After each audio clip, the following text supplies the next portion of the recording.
Hello, Mr. Muskew and all the fellow computer science students who will be watching this presentation.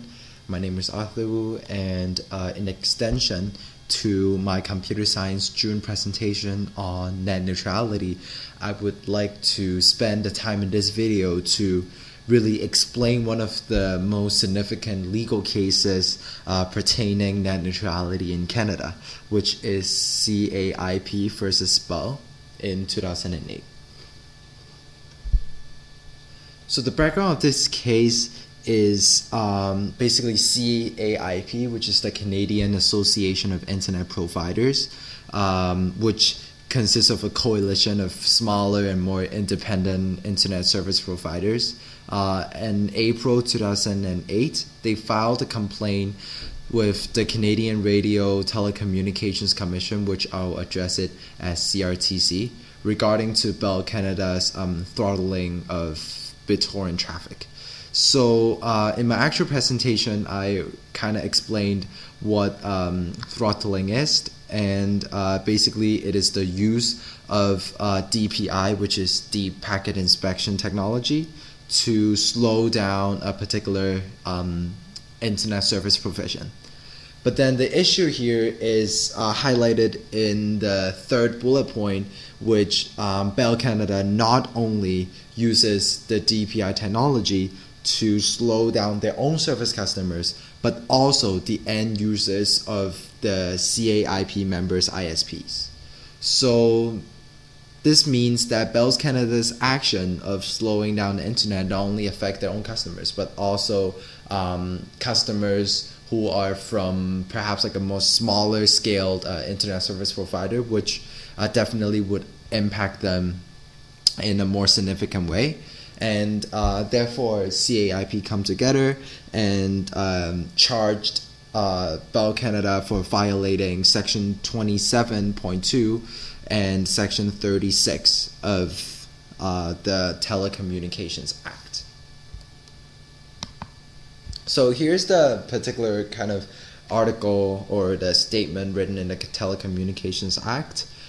Section 27.2 deals with unjust discrimination, meaning that no Canadian carrier shall, in relation to the provision of telecommunications service or charging of a rate for it, unjustly discriminate or given an undue or unreasonable preference towards any person, including itself, or subject any person to an undue or unreasonable disadvantage.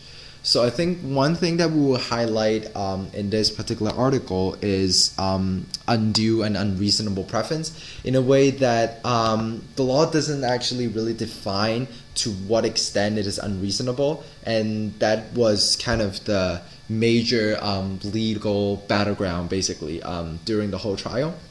And then also considering section 36, content of messages, it says that except where the commission approves otherwise, a Canadian carrier shall not control the content or influence the meaning or purpose of telecommunications carried by it for the public.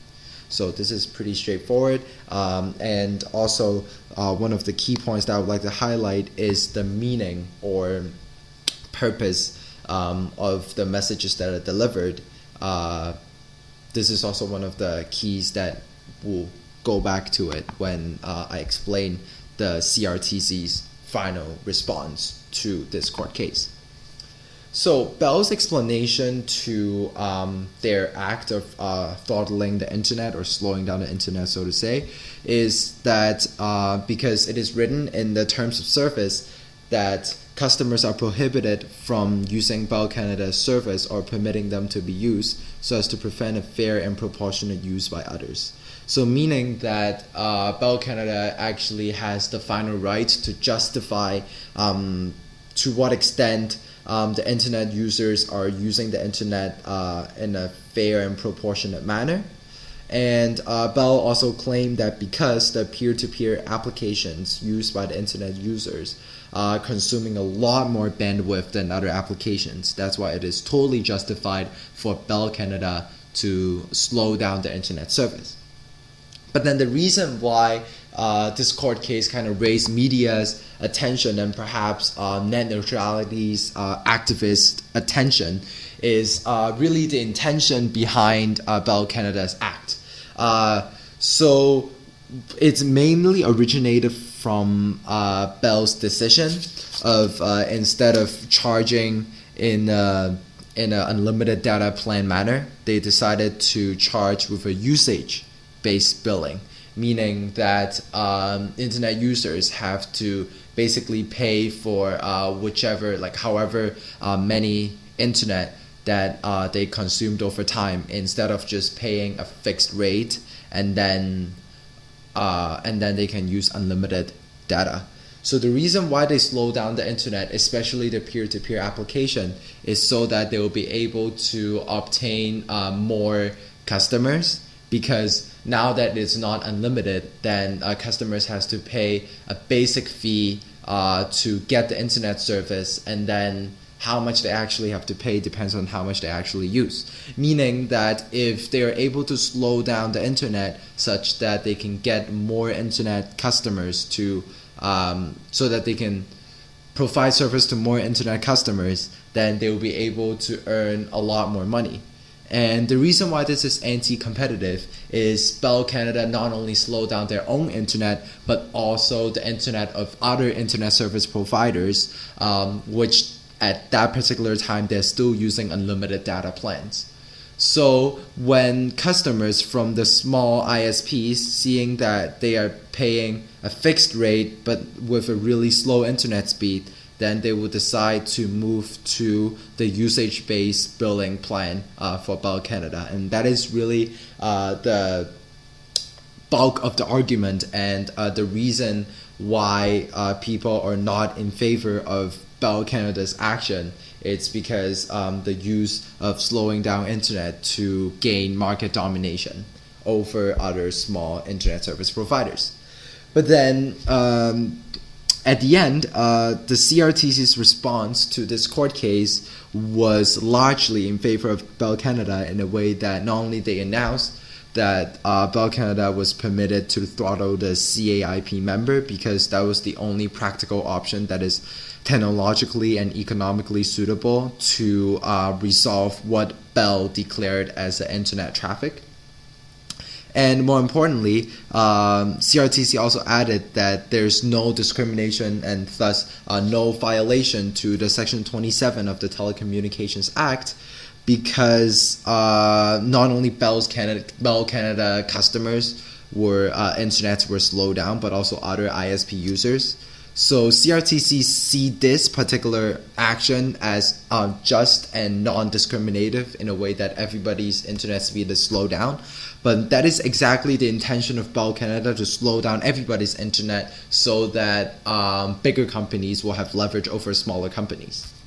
And finally, CRTC also mentioned that because the peer-to-peer files could eventually obtained by users, like users can eventually successfully download the file, even though their internet speed is reduced by 90%.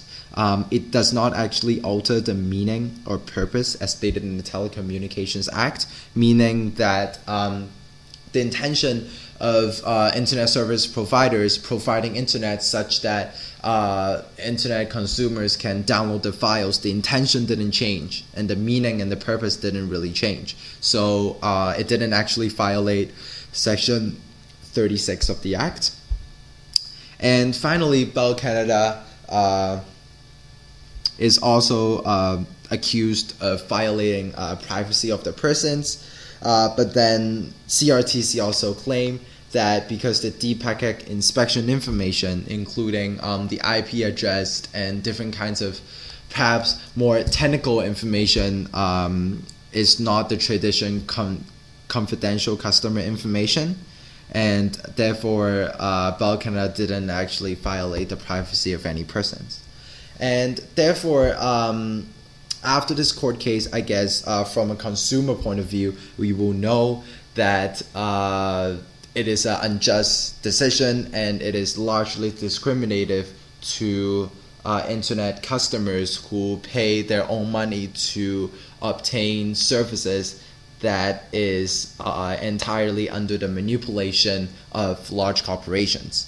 And therefore, net neutrality is so important in order to control internet service providers' action of throttling the internet and using technology as leverage over common people who would just want to consume internet day by day. Thank you very much.